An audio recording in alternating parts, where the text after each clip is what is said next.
terakhir. Rokib mungkinnya berapa juz? 18 juz. Ya. Nanti coba tes ya Bang ya. Bung Ayat sama Ayat ya, cek ya nanti. Majrur 11. Itu 18 itu bisa diuji ya? Semua. Hah?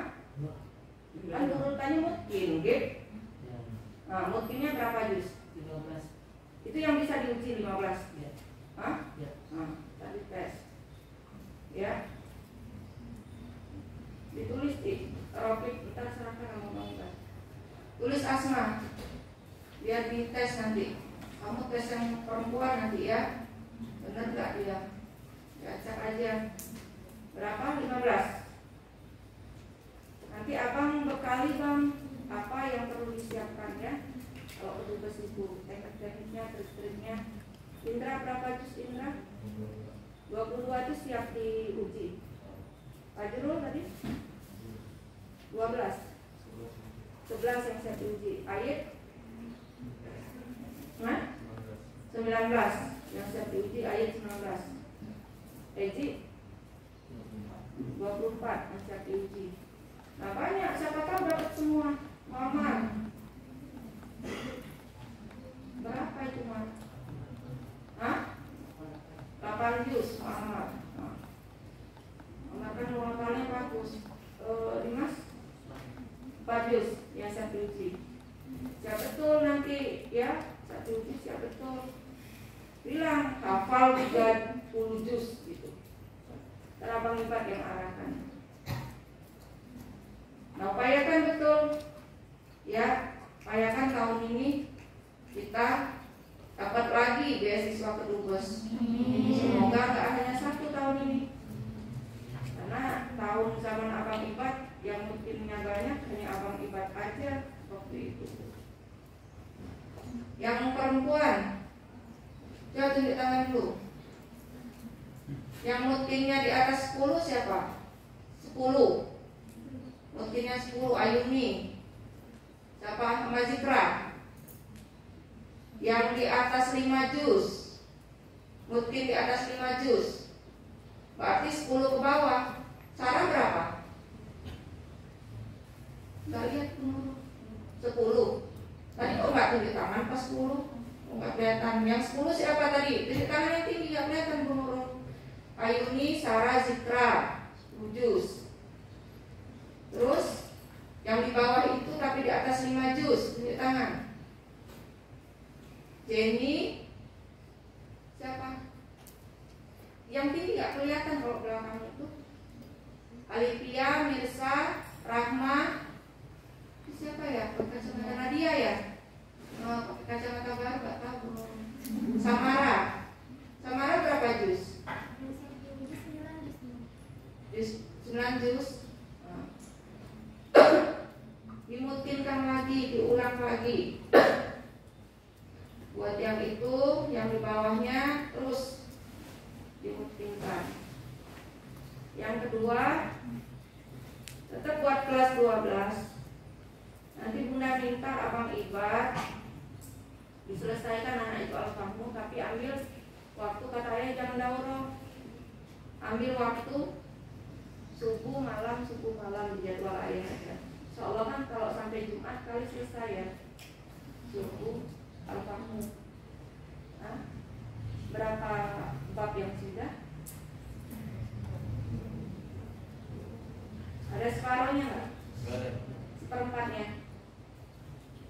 Ya nggak apa-apa, nanti paling nggak separoh selesai. Nah, al-fahmu itu kelas 12 perhatiin. Cek ulang dari bahas pertama tuh dicek, paham nggak? Cek lagi bab kedua, cek lagi bab ketiga, sudah paham betul nggak? Bab keempat, nanti ada bab yang nggak paham, langsung minta jelaskan teman, paham nggak? Ya, minta jelaskan teman. Di mana-mana sekarang mediator itu percepatan nahmunya pakai al-fahmu 1 dan 2. Di mana aja itu pakai itu. Dulu udah cek ke beberapa mediator, dia percepatannya itu indikatornya. Kalau kalian tuh kemampuan al-fahmu Al-Fahmu 1 sampai 2 itu sudah semua, itu sama dengan Nahwu Hadis 1 sampai 6. Nah, ternyata kan kalau Sanawi itu, Nahwu Hadis Sanawi itu dia sudah masuk di dalamnya sorof dan i'lal. Ya. Paham nggak untuk kelas 12? Berarti kalau kelas 10 itu mulai dikejarkan, jangan banyak main, masih lama kami. Nggak lama. Bahasa itu sudah tuntas harusnya di kelas 12, kelas 11 itu bahasa udah tuntas, kelas 12 itu tinggal kita ujian-ujian aja, trial aja. Yang berikutnya menulis. Bu Nurul terus perhatiin kan anak. Nanti jangan menangis kalau pas Bu Nurul cek terakhir tulisannya nggak ada, nggak pulang. Kata Bu Nurul nanti total tulisannya berapa halaman di bulan Maret akhir? Berapa? 42 halaman itu minimal di akhir Maret. Ini udah tanggal berapa Maret? Tanggal berapa? Nah, berhitunglah. Jadi akhir Maret itu sudah kumpulin semua tulisan. Nah, tulisannya nanti siap diketik, siap dirapikan, siap diterbitkan tulisannya. Begitu juga hafalan-hafalan.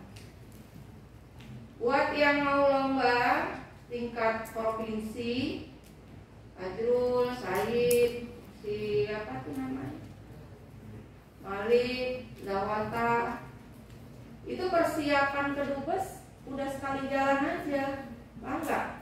Itu tuh sebetulnya sekali jalan aja dia. Nanti persiapan Madinah ya itu aja, sama persiapannya. Hanya daftarnya di tempat yang berbeda.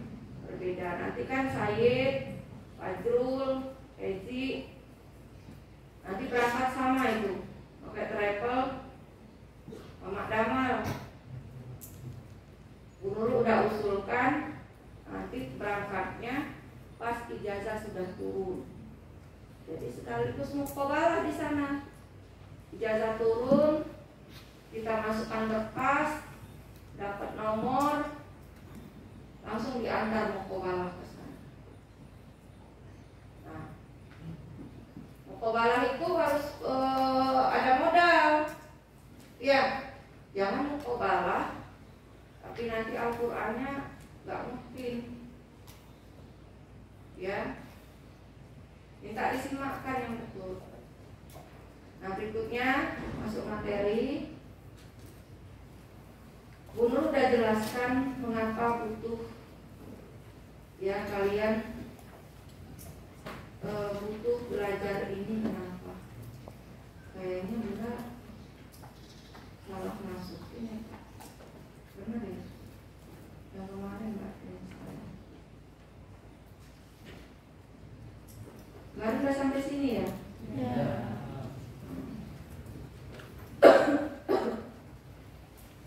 Jadi kalau misalnya ada orang melakukan perbuatan yang salah, atau kita aja melakukan perbuatan yang salah atau tidak standar, atau perbuatan itu nggak layak dilakukan, apa dulu yang harus dirubah? Pikirannya dulu. Kalian pukul orang itu percuma. Bisa nggak pukulan itu merubah kepribadiannya? Tidak. Malah nanti dia salah pikir, pikirannya jadi salah, malah bukan berubah. Jadi dilacak dulu adalah pikirannya, dilacak dulu. Mana salah pikirnya sehingga dia melakukan perbuatan A. Ditanya dulu, kenapa kamu lakuin itu? Nah, yang cepat kalau orangnya jujur, saya ngelakuin karena ini gitu. Orangnya terbuka itu lebih cepat. Lebih cepat nanti kita jelaskan. Nah, tapi kalau orangnya suka bohong, dia yang berkelit ke sana, berkelit ke sini, berkelit ke sana. Nah itu agak susah memang. Tapi biasanya kalau orang senior kayak Bu Nurul nggak perlu nanya, Bu Nurul bisa tahu motifnya apa gitu.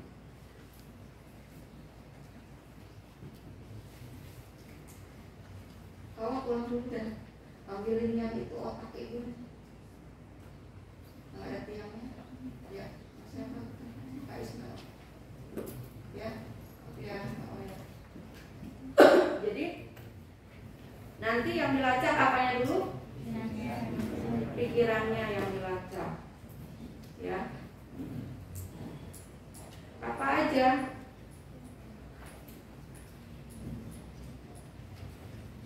Nah, pikiran itu termasuk di dalamnya keyakinan.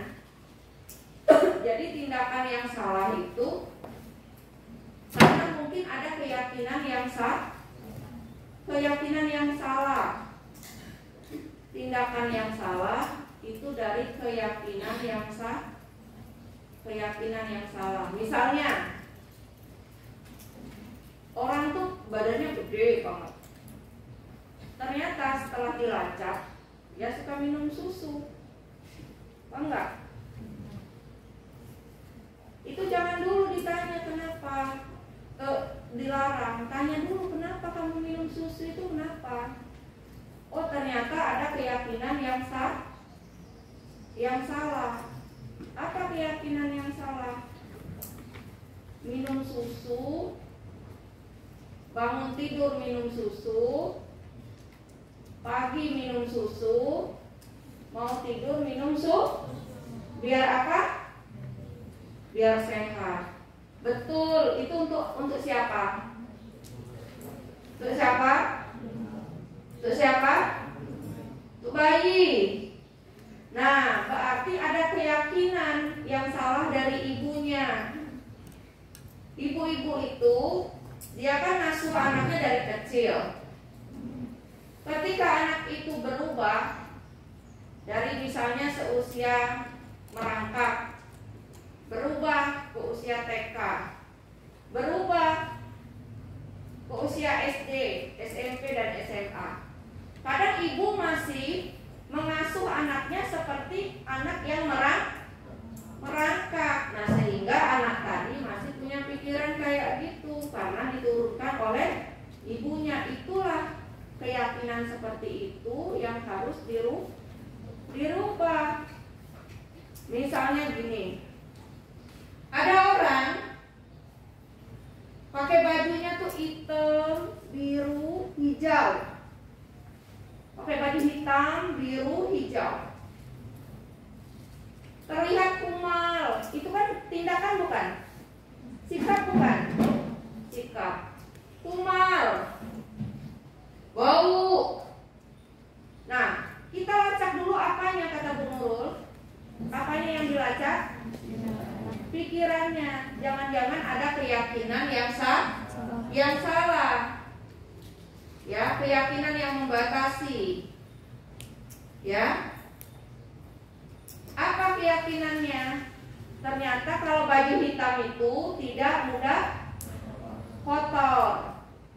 Baju hitam itu tak tampak kotor, sehingga tidak perlu dicuci terus. Sehingga kalau pakai baju hitam bisa dipakai selama seminggu. Ampun. Kalau anak-anak seusia kalian ini bergerak, keluar keringat banyak gak? Keluar keringat banyak. Anak laki-laki keringatnya banyak. Enggak bergerak aja. Malam-malam keluar keringat gak? Keluar keringat. Dari mana? Dari alat vital, namanya sperma, mimpi basah. Iya gak? Gak bergerak kan? Itu anak laki-laki. Jadi apa? Gak bisa. Walaupun warnanya hitam, keringatnya laki-laki itu lebih banyak daripada keringat perempuan. Walaupun bajunya hijau lumut, nggak terlihat kotor, tapi bau kan tidak terlihat, berarti dia kotor nggak? Kotor, kan tidak terlihat kotor, berarti kotor yang tidak terlihat. Makanya itu dirubah, keyakinannya dirubah. Kayak Bu Nurul begini. Bu Nurul begini dalam upaya apa coba?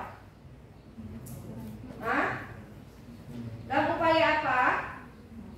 Merubah keyakinan, merubah pikiran. Yang Bu Nurul lakukan sama santri itu membentuk kepribadiannya dengan apa? Merubah keyakinan, merubah pikiran. Ya kan? Davin berdiri, Davin. Davin berdiri. Davin tidur. Davin tidur. Berdiri. Di kacamatanya tebal sekali. Min berapa itu? Waduh. Berdiri. Di belakang aja berdirinya. Di samping itu Bang Azizi ya. Bawa bukunya. Jadi kalau betul suruh butuh baru butuh. Samping Bang Azizi berdiri. Nah, jadi keyakinan itu ada dua. Keyakinan yang memberdayakan dan keyakinan yang membatasi. Apa itu keyakinan yang memberdayakan? Keyakinan yang mendukung kita untuk mencapai hasil kita yang diinginkan. Misalnya gini, kalian punya keyakinan, kalau saya ingin lulus ke Dubes itu harus mungkin hafalan yang banyak. Keyakinan bukan itu? Keyakinan itu namanya keyakinan yang memberdayakan, yang benar. Maka dengan keyakinan itu biasanya kalian rajin nggak untuk murojaah, memungkinkan rajin nggak? Keyakinan yang memberdayakan lagi. Saya itu mau tes di Madinah. Kalau di Riyadh, Ummul Qura nggak tes dia, kirim aja berkas. Kalau takdir lulus, itu aja. Nah, kalau saya mungkinnya sampai 30 juz, saya ingin mungkinnya 30 juz sebelum saya muqabalah di Madinah. Mulai dihitung tuh, muqabalah di Madinah, ijazah turun antara bulan Agustus September. Ijazah turun Agustus September. Guru udah bilang tuh, Damal, anak-anak ijazahnya turun Agustus September. Iya katanya. Nanti kita kemungkinan berangkatnya November atau Desember. Jadi kalau jatuhnya lulus Mesir biasanya Desember itu belum berangkat, ada yang sampai Januari, Desember akhir kan Bang? Berarti bulan November, dulu udah bilang bulan November. Berarti ini bulan Maret nih, Maret, April, Mei, Juni, Juli, Agustus, September, Oktober, November, berarti 8 bulan. Anak mungkinnya baru 15 juz, berarti anak kurangnya berapa? 15 juz. Berarti dalam sehari itu anak harus mungkinkan berapa juz, sudah plus murojaahnya. Sehingga nanti ketika anak muqabalah di Madinah, anak sudah mungkinnya 30 juz. Jadi ada kepercayaan diri. Datang ke sana itu ada kepercayaan diri. Indra nggak apa-apa, masukin aja Rogib. Nanti berkas masukin ke Dubes. Ada linknya juga. Dimas apa itu untuk Madinah, masukin aja. Nah, muqabalahnya kita nunggu nanti. Nunggu Bu Nur, nunggu teman-teman yang dari Salafi itu BDSR kita kan ada linknya ke Ustadz Firanda. Kalau ada informasi, nah kalian ikut nanti. mukobalahnya di Indonesia. Paham? Berdoa. Ya, Muhammad harus punya keyakinan yang benar. Nah, kalau keyakinan yang lemah, keyakinan yang salah, atau keyakinan yang membatasi gini, anak itu gak mukobalah, ngapain mau mungkin banyak-banyak, ngapain anak mau murojaah nyelesain 30 juz mungkinnya, orang anak gak mukobalah, jadi lemah gak? Padahal masih ada keyakinan yang lain yang harus dibangun. Jalan keberhasilan itu gak tunggal. Bagi orang cerdas, orang kreatif, jalan keberhasilan itu gak tunggal. Masih banyak jalan-jalan lain yang kita bisa bangun. Melalui jalan A kita gak bisa, kita bangun jalan yang lain, alternatif lain dengan tujuan yang sama.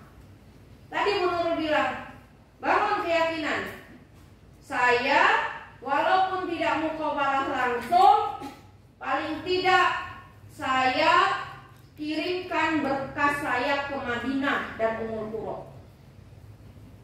Dan bersiap-siap kalau nanti Allah izinkan di Indonesia, misalnya di Darun Najah tuh.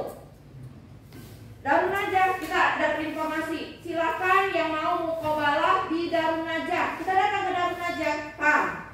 Silakan yang mau datang ke Gontor, yang mau mukobalah di Gontor, kita datang. Silakan yang mau mukobalah di masjid mana nanti, kita datang. Nah, kemungkinan itu insya Allah ada dan pernah ada. Lulus orangnya, lulus.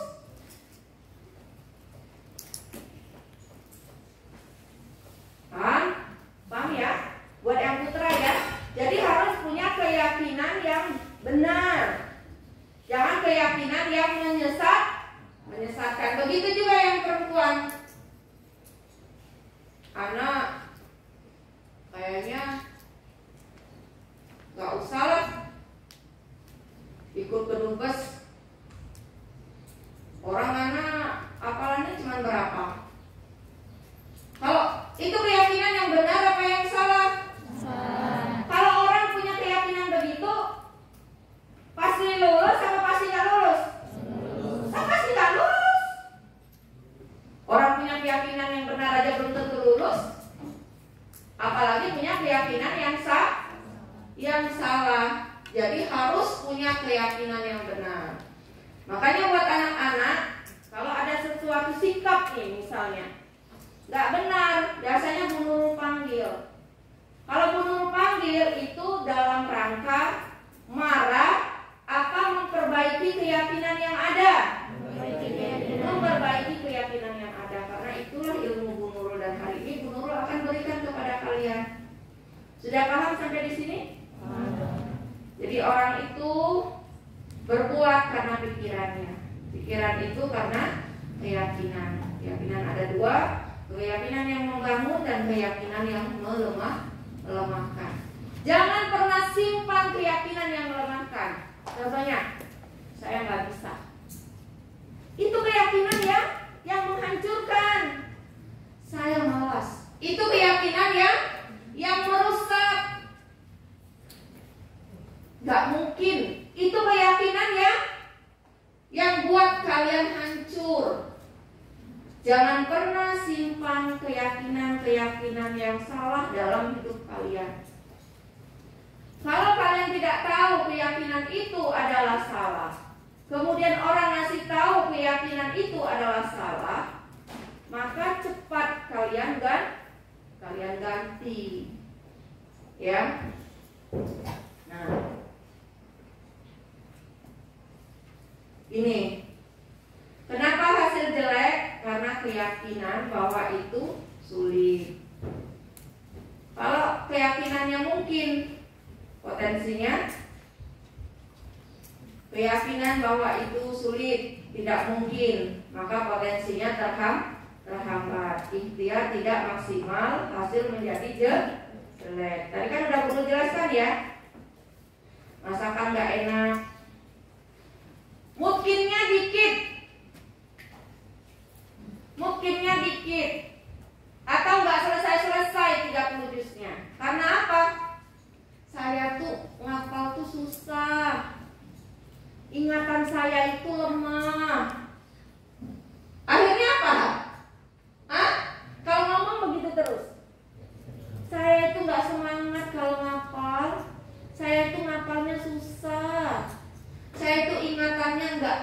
usahamu. Sehingga apa? Potensinya terhambat. Akhirnya hafalannya sempurna nggak? Bisa nggak punya rutin banyak? Tidak. Akhirnya orang punya mutin banyak, dia nggak punya mutin banyak. Orang sudah hatam 30 juz, dia belum hatam 30 juz. Karena dia katakan begitu. Saya nggak bisa, saya ngapalnya susah. Nah, sepandai-pandai orang, nggak ada dalam perjalanannya itu mudah terus. Hah? Ada nggak? Ada nggak?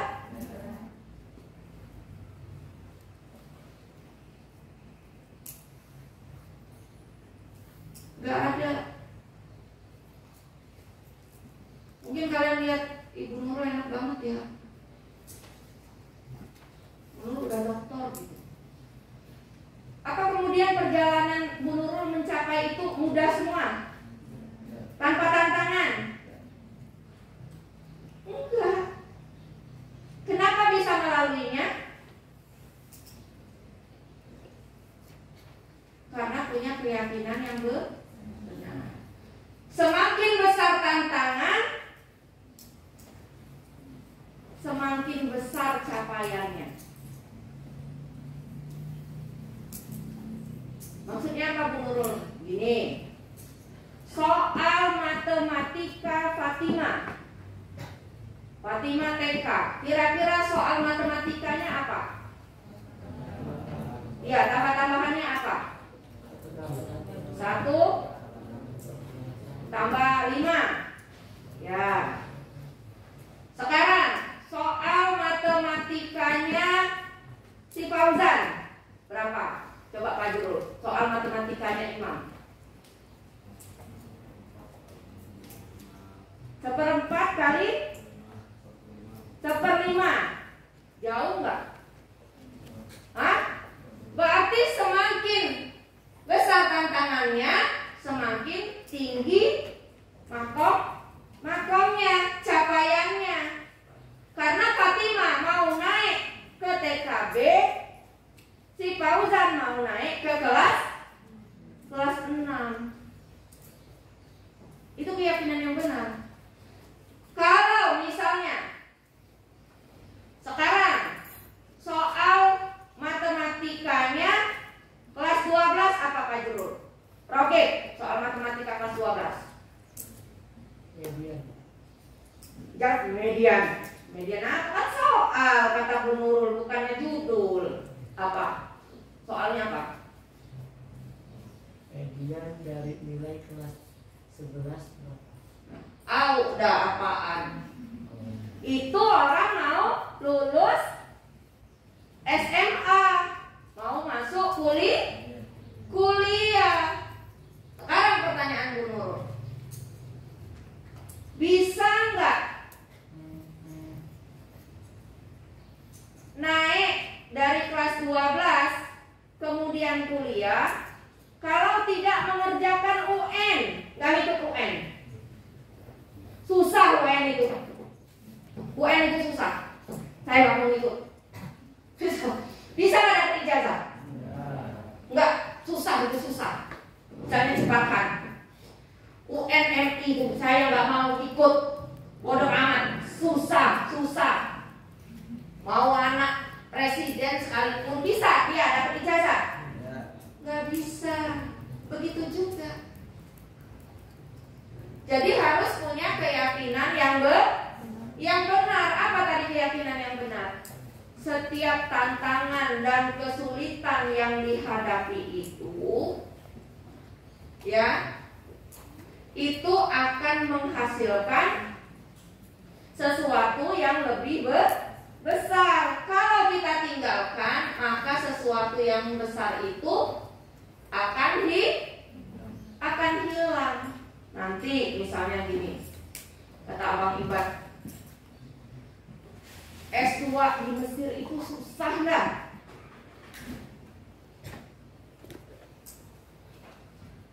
Kalau sudah punya keyakinan yang salah,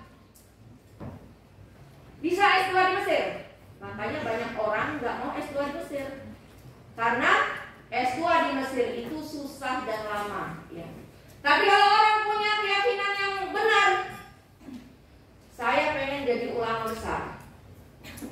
Alumni S2 Mesir itu keilmuannya teruji.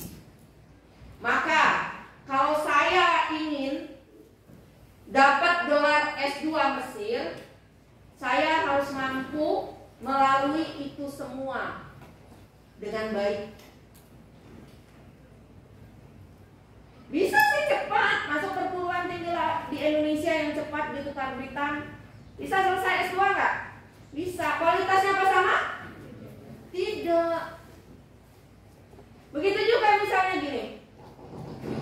Capek, tidak ada kejelasan. Ikut ke dubes gak jelas lulus. Ikut Madinah gak jelas lulus. Ikut Umur Pura gak jelas lulus. Ikut Riyadh gak jelas lulus misalnya.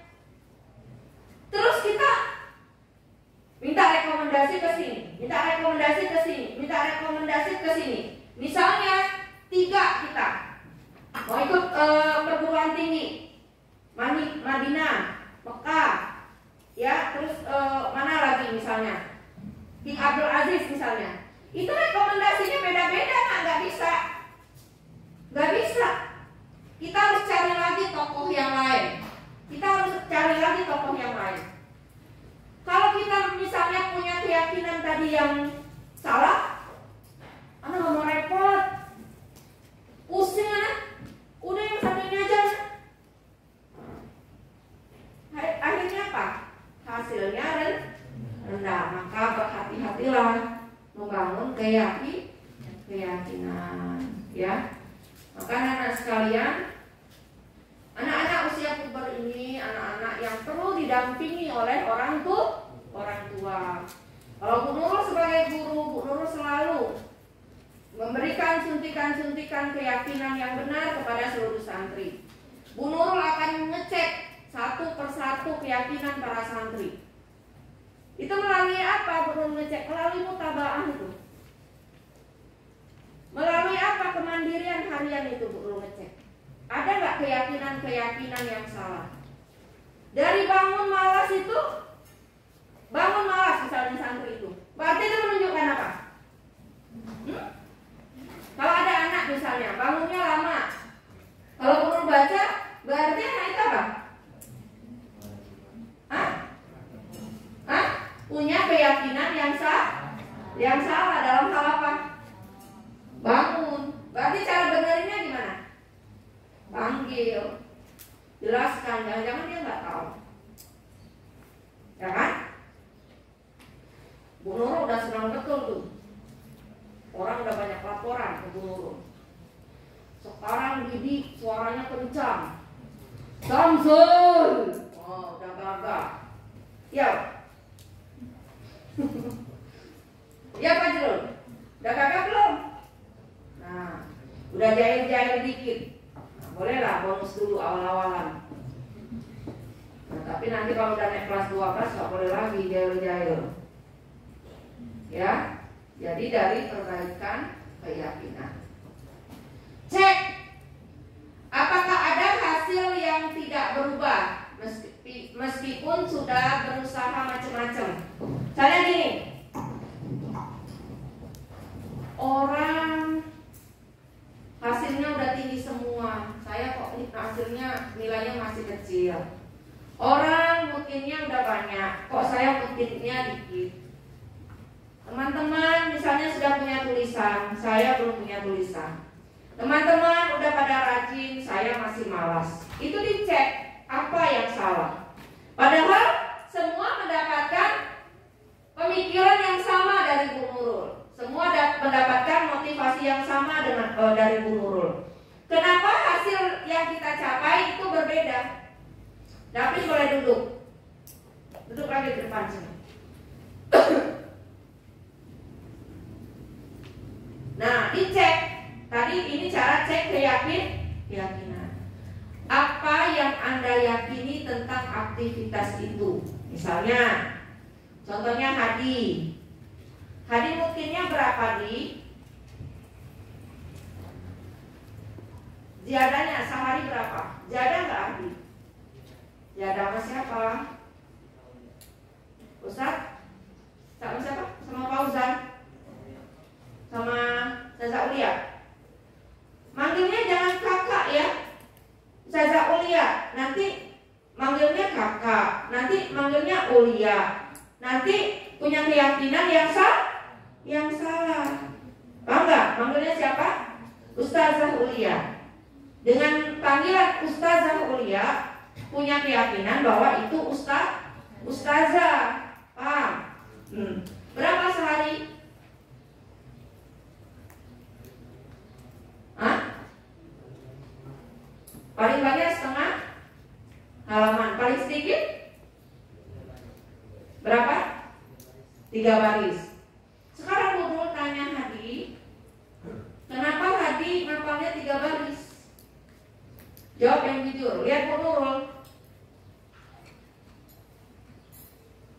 Dari gaya kamu aja kamu gak pede dengan dirimu sendiri. Kamu gak yakin ya sama dirimu sendiri? Hah? Iya. Harus beri kepercayaan sama diri sendiri. Punya keyakinan yang benar tentang diri sendiri. Dari gaya duduk kita bisa lihat orang itu yakin gak sama dirinya. Dia pede gak dengan dirinya. Nah itu udah pede. Nah kayak gitu. Ya. Kenapa Hadi ngapalnya 3 baris? Jawab yang jujur. Buka maskernya. Kenapa? Iya, kadang-kadang susah ngapal. Dan itu sering kepikiran sama kamu ya, saya susah ngapalnya gitu. Kalau sudah susah ngapalnya kamu gimana? Sekarang dibalik, saya bisa ngapalnya. Kalau saya sungguh-sungguh. Sebetulnya bukan susah ngapalnya. Dulu tanya, kamu ngapalnya 3 baris itu berapa sesi?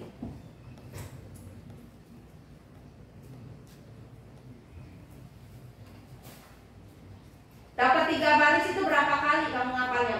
Berapa waktu? Misalnya subuh, maghrib, sebelum tahajud itu 3 kali. Dapat 3 baris itu satu waktu kan? Sekali duduk kan? Berapa lama? Sengaja gak nyampe. Iya, artinya kalau begitu, coba abang saya tersenyum. Kalau begitu, karena Hadi susah hafal, apa karena memang Hadi belum memaksimalkan? Coba saya. Belum memaksimalkannya, iya kan? Bukan karena susah menghafal. Paham anak-anak? Bu Nurul, untuk menjadi seorang dokter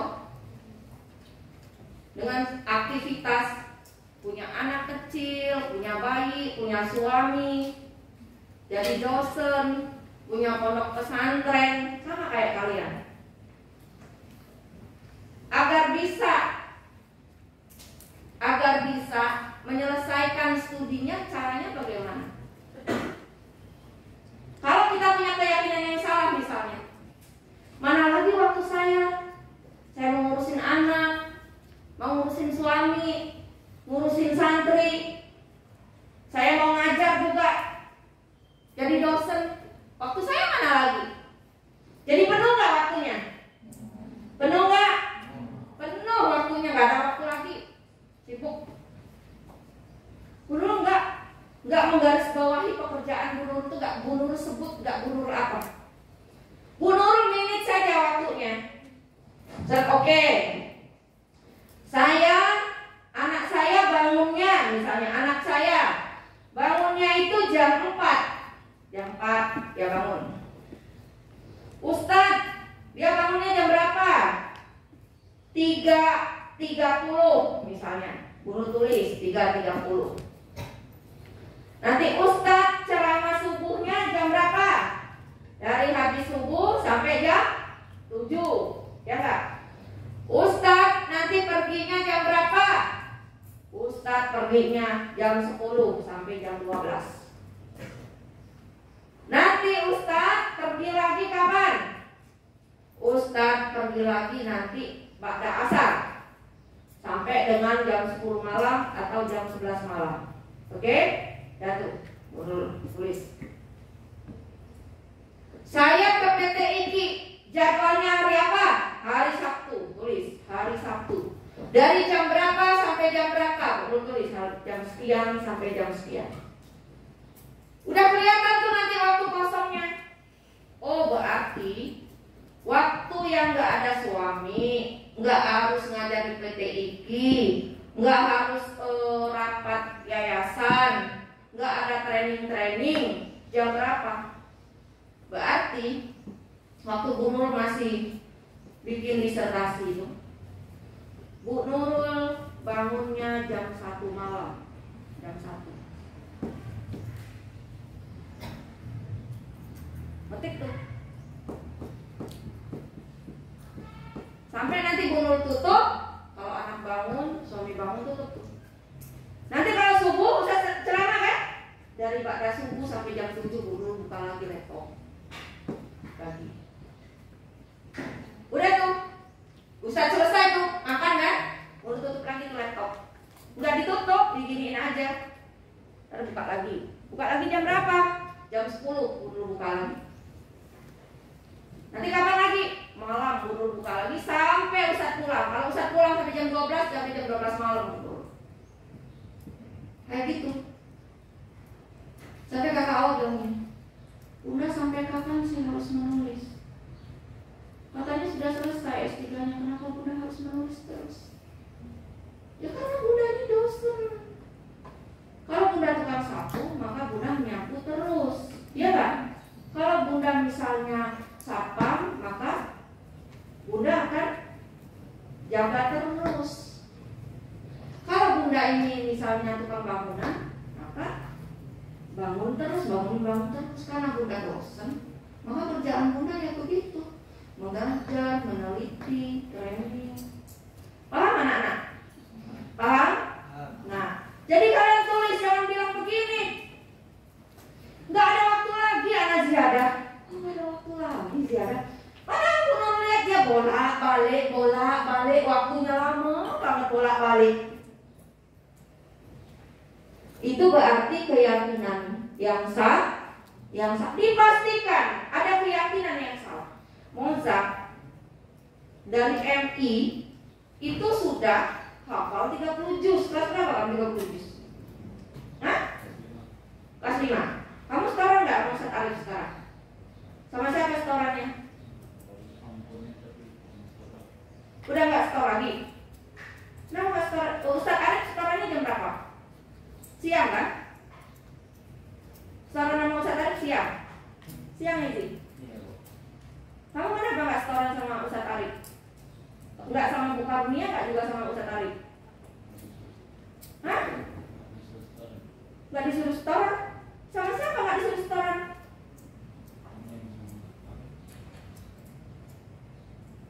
Nah, kan ketahuan. Ntar urus Ustaz Arif siang kan? Berapa kali Ustaz? Kamu udah buktiin berapa juz? Hah? 10 juz. Benar 10 juz buktinya. Ntar cek ya Pak. Yang tadi yang nama-nama tadi cek 10 juz. Malu Mozart. Paling enggak kamu kelas 9 sudah buktiin 30 juz. Karena apa? Karena sudah hafal di kelas 5. Masa kamu mungkin kamu udah kelas berapa sekarang? Oh, kelas 8. Kita kelas 9, berarti 1 tahun lagi tuh. Mungkin 30 juz. Harus punya keyakinan yang benar. Ya? Nah, tadi yang pertama apa caranya? Kayak Mozart. Nah, kenapa kamu mungkinnya baru 10 juz? Dan belum ada proses pengambilan sanad. Apa keyakinannya yang salah, Pak? Hah? Apa keyakinan kamu yang salah? Keyakinan kamu yang salah adalah menyalahkan orang lain. Enggak? Itu keyakinan yang salah. Misalnya gini, saya itu gak bangun subuh. Kenapa kamu gak bangun bangun subuh karena ibu saya nggak bangunin saya. Itu keyakinan yang fatal. Keberhasilan itu selama kita menganggap orang lainlah penyebab keberhasilan itu, maka kita akan gagal. Keberhasilan atau kegagalan itu adalah sebab dari kita sendiri. Sekarang guru tanya, Mozart, apa keyakinan yang salahnya apa? Tadi yang guru bilang, kamu nyalahin orang lain karena tak saya dilarang. Coba, yang sebetulnya apa? Yang sebetul-betulnya kamu belum ikut proses sanat itu. Keyakinan dari dalam diri kamu apa? Hah? Apa? Karena saya udah capek bu gitu. Gak ada waktu lagi bu. Saya gak ada waktu lagi mau store sana. Hah? Apa coba? Nah, jadi sekarang gimana? Kan udah tahu tuh, dicek dulu keyakinan kita. Ipul, udah proses ambil sanad belum? Ada belum? Kelas 10 sama siapa? Kelas 10 sama siapa Za? Proses pengambilan sanad Sipul.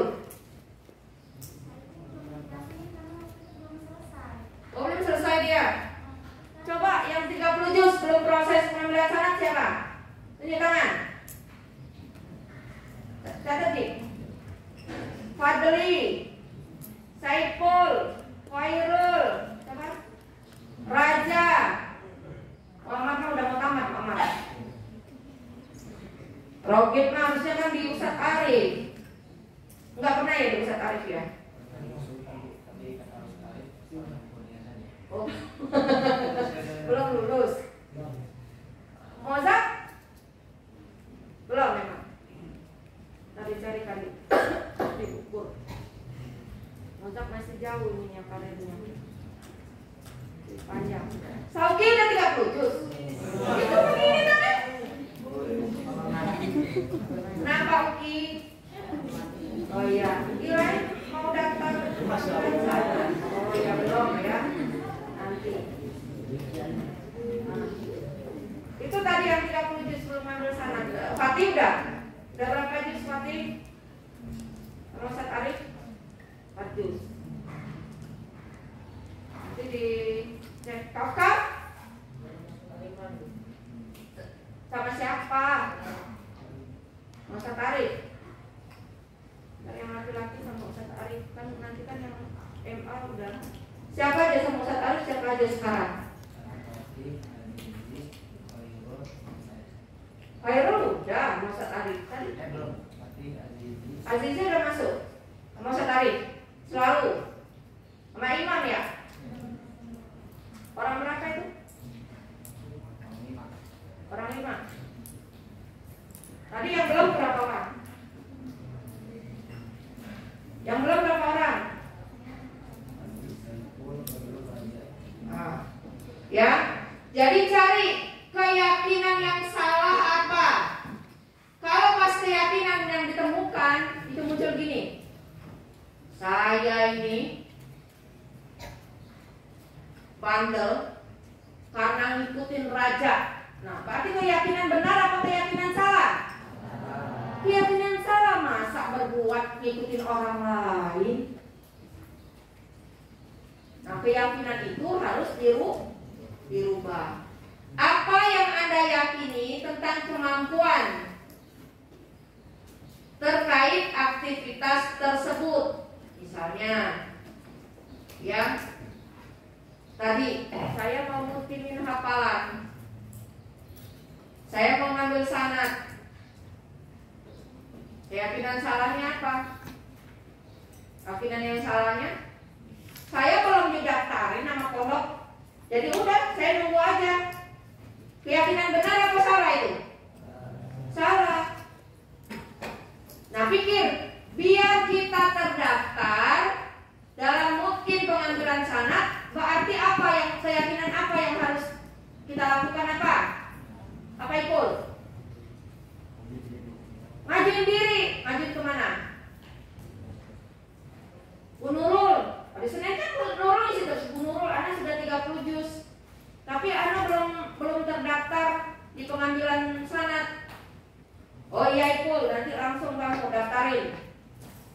Salim Ki, bilang Ustaz Arif, Saiful didaftarkan. Nah itu keyakinan langsung dibangun. Keyakinan salah langsung diganti.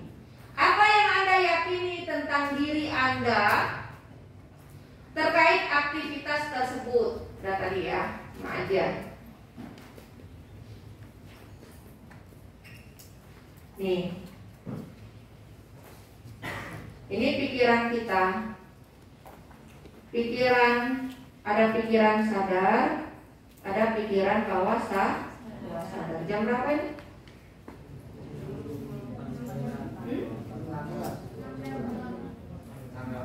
Oh, 16.48. Nih, ini otak. Ini otak manusia. Ya, terkait pikiran sadar dan bawah sadar. Otak manusia itu begini. Kelihatan nggak kalian? Kelihatan ya? Nah, otak manusia itu begini. Yang ini, nih. Mana sambungnya? Nah, dari sini sampai ke sini. Ini namanya otak besar. Apa namanya? Otak besar. Sini. Otak apa namanya? Di sini nih, sanggul ini.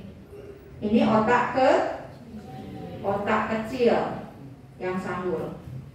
Nah ini nih yang ada kayak batangnya ini, arah leher, itu namanya batang otak. Sekarang coba pegang otak besarnya mana? Nah, otak kecil, nah, batang otak. Oke. Otak besar ini dia terbagi menjadi 3. Otak besar dia terbagi menjadi 3. Yang depan ini, nih, warnanya oranye. Yang warnanya oranye, pegang semua di sini. Namanya frontal. Apa? Di sini otak mikir. Di sini otak memori. Hati-hati kalau kecelakaan kejedot kenceng di sini bisa hilang ingatan. Lupa semuanya. Di sini frontal. Di sini yang binatang nggak punya, frontal. Di tengah, sini pegang, pegang. Itu namanya pari, ikan pari. Apa? Bukan ikan pari. Kalau ingatnya aja, parietal. Apa? Ini parietal tengah. Rasa sedih, senang, sakit, susah, di parietal. Maka ada teman Bu Nurul, suaminya terjadi pendarahan otak, kenalah di parietalnya. Parietalnya, kepalanya dipotong, dioperasi. Iya, dipotong, dioperasi. Sama tengkorak-tengkoraknya di parietalnya. Orangnya awalnya nggak pemarah, karena parietalnya ada terjadi pendarahan di sini, maka terjadi emosinya. Dia bilang, "Rul, banyak sekali suami saya berubah." Berubah apa? Berubah emosinya. Dulu marah, tapi marahnya nggak membabi buta gitu, enggak. Hal-hal kecil langsung aja. Kadang kesenggol dikit sama tukang parkir, dia langsung marah.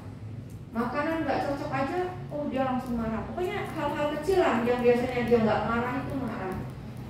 Saya tanya, Bu Nur tanya, bagian mana yang dioperasi? Dia tunjuklah fotonya di sini. Oh, itu parietal. Mungkin masih luka atau apa. Tapi nanti habis operasi, coba kamu cek kembali. ada nggak di sana efek operasi itu terhadap emosinya? Karena otak bagian parietalnya sudah ada yang luka. Itu parietal.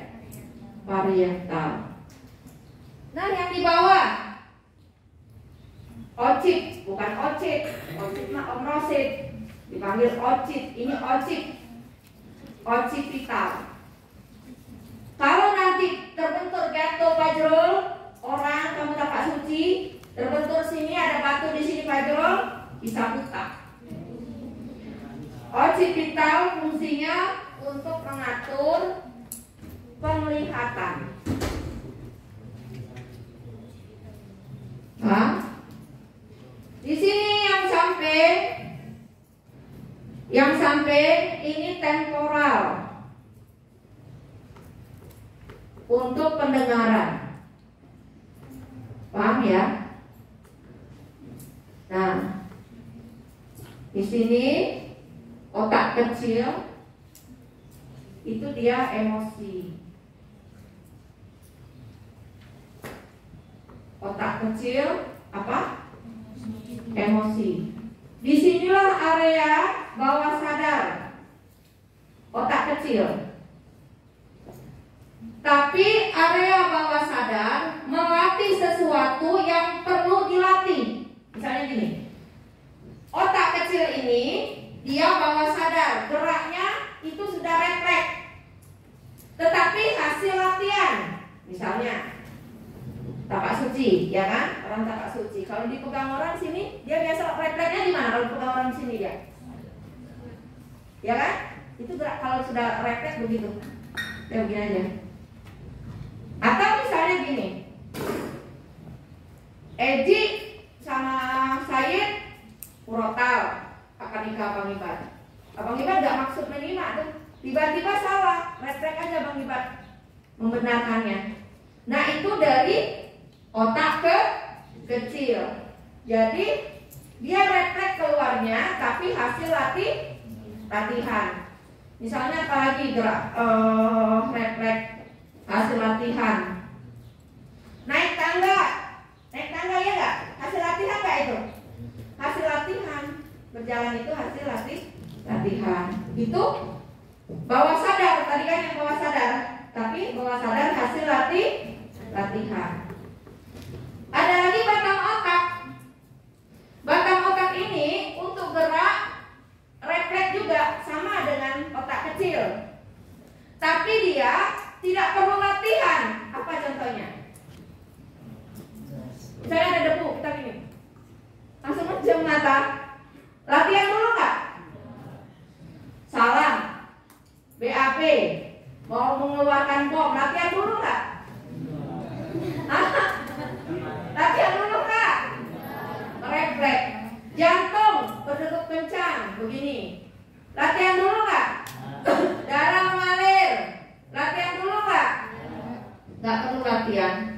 Itu di mana?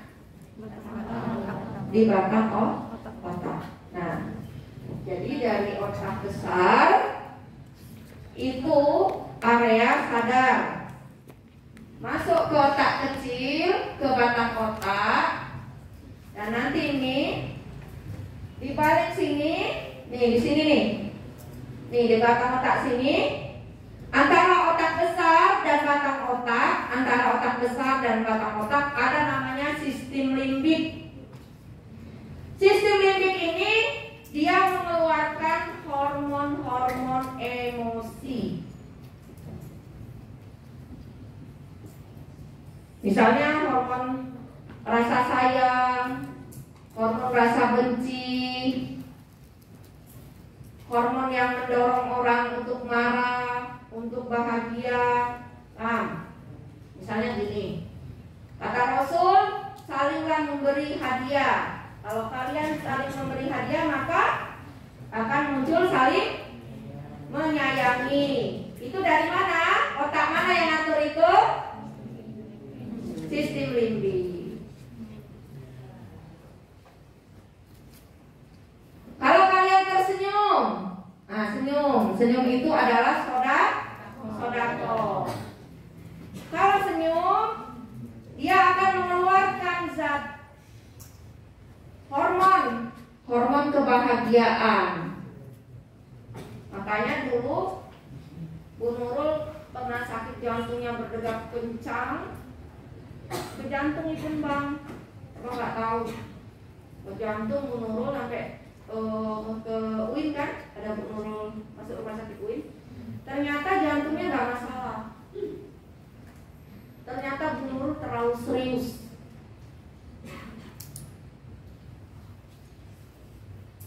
Bu Nurul terlalu serius. Jadi terapinya apa? Terapinya senyum. Suruh senyum 5 detik, 10 detik. Suruh senyum. Dihitung. Sampai Ustadz itu, Ustadz, imam, kakak Allah, kerjaannya harinya lucu-lucu aja agar Bu Nurul tersenyum, lucu-lucu aja. Ustadz kan suka lucu-lucu ya, suka lucu-lucu. Kadang Ustadz udah lucu banget, tapi kasihan Bu Nurulnya nggak senyum-senyum di rumah tuh. Ngapain sih? Jadi di terapi. Nah, tadi dengan senyum keluar apa nak? Kebahagiaan, hormon kebahagiaan, rileks. Itu di mana? Otak mana tadi nak? Sistem limbik. Nah di sini kan ada sadar, ada bawah sadar, ada critical area. Di sini sadar otak besar, bawah sadar, batang otak, sistem limbik itu area bawah sadar. Ini area sadar di atas. Antara area sadar dengan bawah sadar itu ada namanya critical area. Jadi kalau nanti pemahaman itu sudah masuk ke bawah sadar, sudah ini nih. Kata Imam Al-Ghazali, akhlak itu adalah sesuatu yang sudah refleks adanya. Nah, masuk ke sini Pak Jero. Ke sini. Kemana? Ke otak kecil. Sikap yang sudah terlatih. Masuk ke sini dia sudah refleks. Sudah di sistem limbik dia. Sistem limbiknya sudah menghasilkan hormon-hormon baik. Nah, sebelum masuk dia ke otak bawah sadar, otak kecil dan batang otak harus melalui critical. Itulah yang namanya keyakinan, kepercayaan, kebiasaan. Jadi kalian misalnya Bu Nurul ngomongin apa, ada penolakan, itulah critical area. Sepol, begini Pol, ngapain sih? Nah itu critical area, langsung ditolak, gitu. Bangun, ngapain sih kamu? Nah itu apa namanya? Critical area, tidak mudah. Nah agar kita mudah merubah seseorang, maka buka dulu critical areanya ini. Bagaimana cara membuka critical area? Dengan rumus singkat di buku Tisdo itu EKSOID. Sudah kan dulu ajarin? Apa? EKSOID. Dibuka dulu critical areanya. E apa? Emosi. Emosi itu bikin orang senang dulu, bikin orang suka dulu, paham nggak? Bisa dengan apa? Bikin orang senang. Kalau misalnya public speaking, tayangan-tayangan yang menarik, gerak tangan, gerak tubuh, intonasi suara, konten yang bagus, pakaian yang berwibawa, nah itu membangkitkan emosi suka orang. Emosi itu apa lagi? Kita merubah orang. Kalau jadi orang tua, kalau anaknya semakin bandel, semakin didoain. Karena kan dia lagi kondisi emosi, maka didoain. Makanya kata Rasulullah, kalau orang terlalu bahagia, terlalu sedih, mudah untuk dia apa? digoda oleh setan karena critical areanya kebuka. Daripada setan yang goda, maka bacain Al-Quran, maka kita doain yang baik-baik. Ya, maka kalau mau ngomongin orang, mau merubah orang, bikin dia simpatik sama kita. Jangan kita nggak bikin dia simpatik sama kita. Bikin dia simpatik sama kita.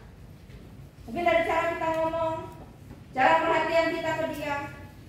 Soalnya abang-abang senior nih, bang abang pengen adik itu nurut, tapi abang-abang nggak bangun hubungan yang baik sama dia. Dia mau dengar nggak?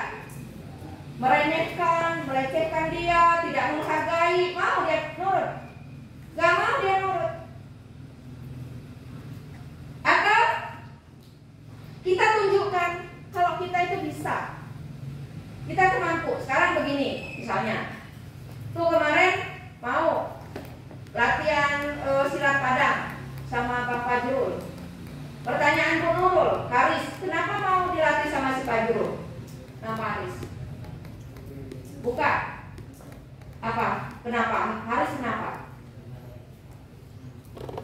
Haris saja kenapa? Ya, itu namanya emosi. Karena Fajrul menunjukkan dirinya, dia bisa tapak suci dan dilihat sama adik-adiknya. Menunjukkan itu bukan berarti riya, paham nggak? Ketokohan diri sebagai ulama besar, sering kan Bu Nurul bilang, itu harus dibangun. Kayak Bu Nurul membangun ketokohan diri kalian. Dengan apa? Misalnya imam, sudah diangkat ketokohan keulamaannya di pondok ini. Dengan apa coba? Jadi imam setiap maghrib. Kalian diangkat ketokohannya oleh ustadz. Dengan cara apa? Hafiz 30 juz, iya nggak? Hafiz 30 juz itu tokoh nggak? Nanti jadi di tengah umat. Tokoh Kafka. Kakeknya meninggal ya kemarin.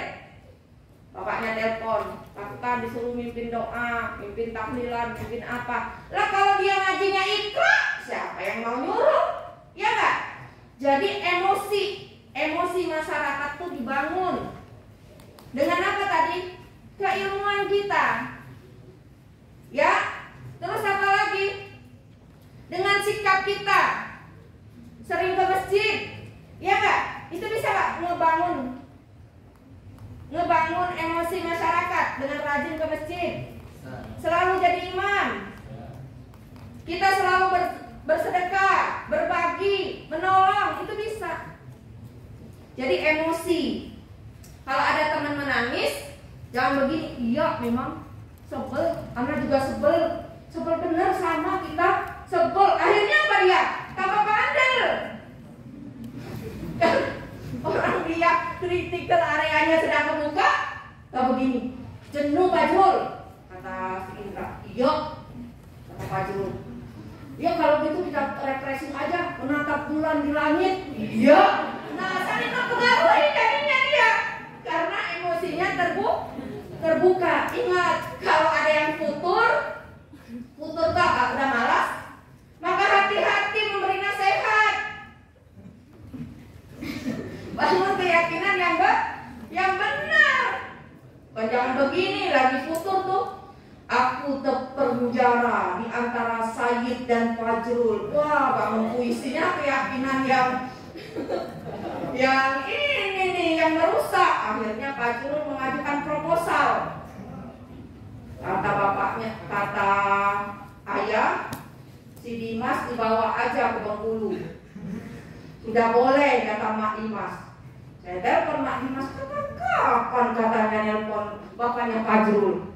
Belum pernah. Nah, jadi hati-hati kalau ada yang futur, lagi males, ngomongnya apa? Semangat. Kalau nggak bisa ngomong, ya ngomong lain dah. Ngomongnya apa? Satu kata aja. Manusia. Satu kata.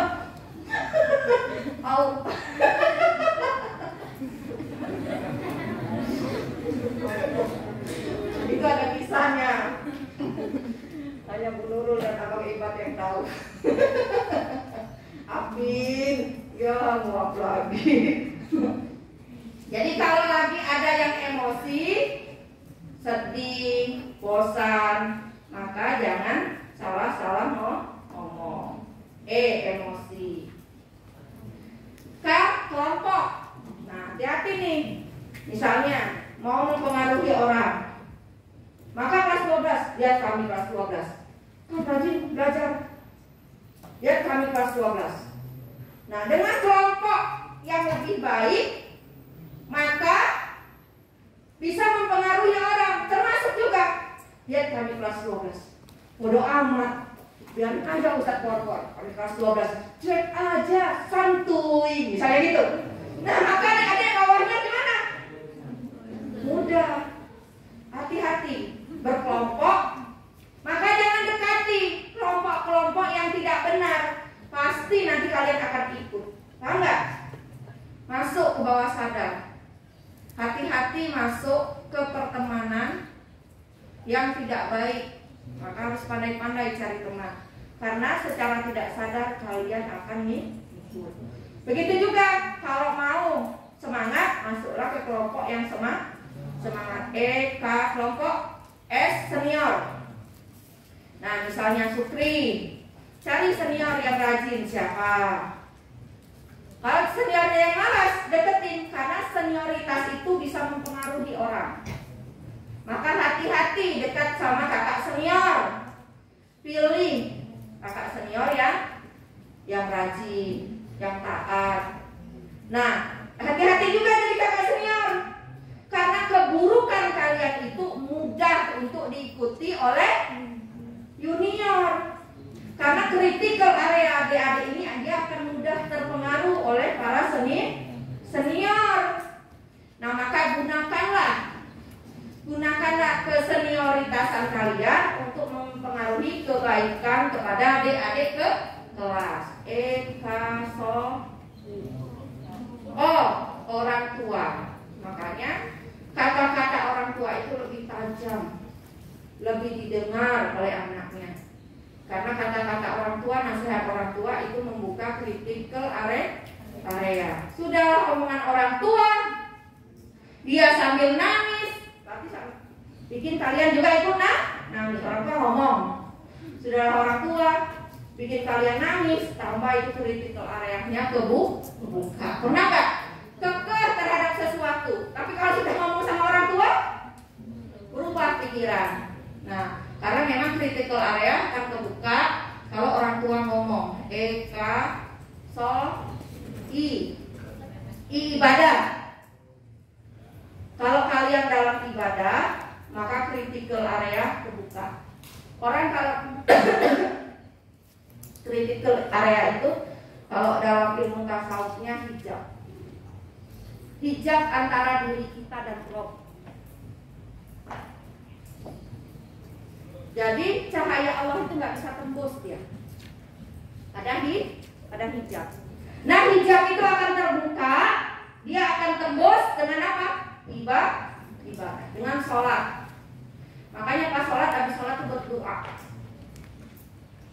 Hati kalian langsung digenggam sama Allah. Allah langsung ngajarin kalian dalam tahajud. Allah jadi mu'allim, Allah jadi guru, kalianlah pelajarnya. Dalam puasa, Allah yang langsung mendidik kalian. Dalam tarbiyatan shaum, sekolahnya, madrasahnya adalah shaum. Allah mendidik kalian dalam duha, madrasahnya duha. Mu'allimnya siapa? Allah langsung. Allah mendidik kalian dalam apa? Dalam hifzul Quran. Hifzul Quran itu madrasahnya. Mu'allimnya siapa? Allah. Kalian lagi dididik oleh Allah. Senang gak? Makanya kalau mau merubah orang, maka diantaranya adalah minta dia untuk meningkatkan ibadah.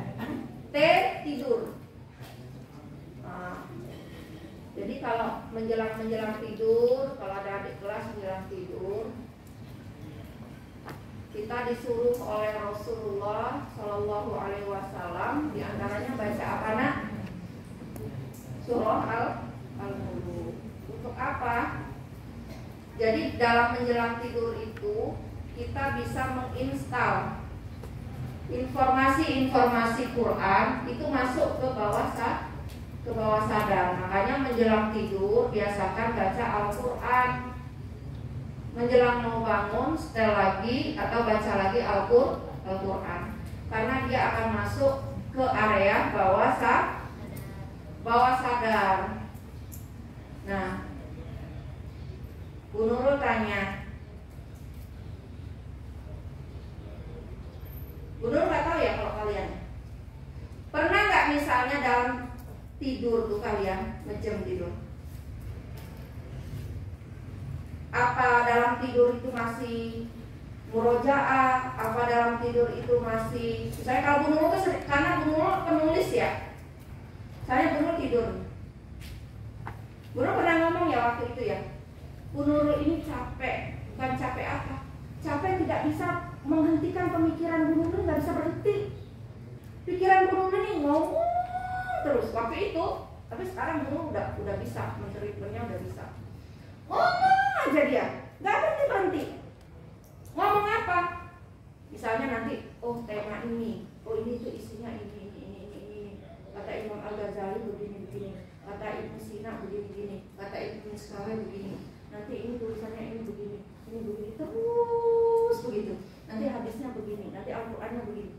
Nanti Bu Nurul segera bangun tuh. Cepet-cepet kan Bu Nurul bilang kalau Bu Nurul mau nulis, Bu Nurul bangunnya jam 1, jam 2, setengah 2, kadang jam 3. Langsung Bu Nurul sholat, habis sholat Bu Nurul langsung nulis. Banyak sekali orang-orang habis bangun tidur buru-buru, nanti dia sholat, habis sholat baca Quran langsung dia nulis, terus menghasilkan banyak buku. Karena apa? Karena biasanya ilmu Allah itu sebahagian turunnya untuk orang-orang soleh itu di waktu dia tidur. Makanya anak-anak sekalian, kalau mau dapat karunia Allah, ilmu laduni, itu step-stepnya sudah bagus tuh, tahajud dan semuanya. Plus kalau mau tidur bersihkan hati, istighfar, baca Al-Quran, terus begitu. Nanti biasanya dalam tidur itu kita menemukan solusi-solusi dalam hidup. Oh kegambar, oh ternyata yang solusinya gitu. Atau nanti kalian malah memungkinkan hafalan itu menjelang tidur, kok gak hafal-hafal misalnya kan, pas kalian menjelang tidur gitu, belum tidur, terus diulang malah lebih cepat mungkinnya, misalnya begitu kan. Nah, banyak sekali para ulama itu mendapatkan ilmunya itu ketika dia tidur. Nah, itu ada kajian tersendiri dalam ilmu tasawuf. Ya, dalam ilmu tasawuf. Makanya disebutkan orang yang berilmu itu dalam tidurnya aja lebih baik daripada orang yang bodoh beribadah, ya kan? Nah, karena dalam tidurnya orang berilmu itu apa? Dia nggak tidur. Dia nggak tidur. Dalam tidurnya orang berilmu itu dia tidak tidur. Kadang dalam tidurnya dia belajar. Belajar sama siapa dia? Belajar sama siapa? Belajar sama Allah. Dalam tidurnya dia belajar sama Allah. Tentu dalam tidur kita belajar sama Allah itu tidurnya bagaimana? Tidurnya cuci kaki, tidurnya wudu dulu, tidurnya baca doa, tidurnya baca Al-Quran, tidurnya dihantarkan dengan sholawat kepada Nabi, tidurnya dihantarkan dengan baca zikir. Itu tidur yang bisa mengantarkan kita belajar bersama Allah. Oke, mungkin dari Bu Nurul itu saja. Ini mati ya laptopnya. Jadi insya Allah nanti kita sambung lagi. Terus semangat anak-anak sekalian.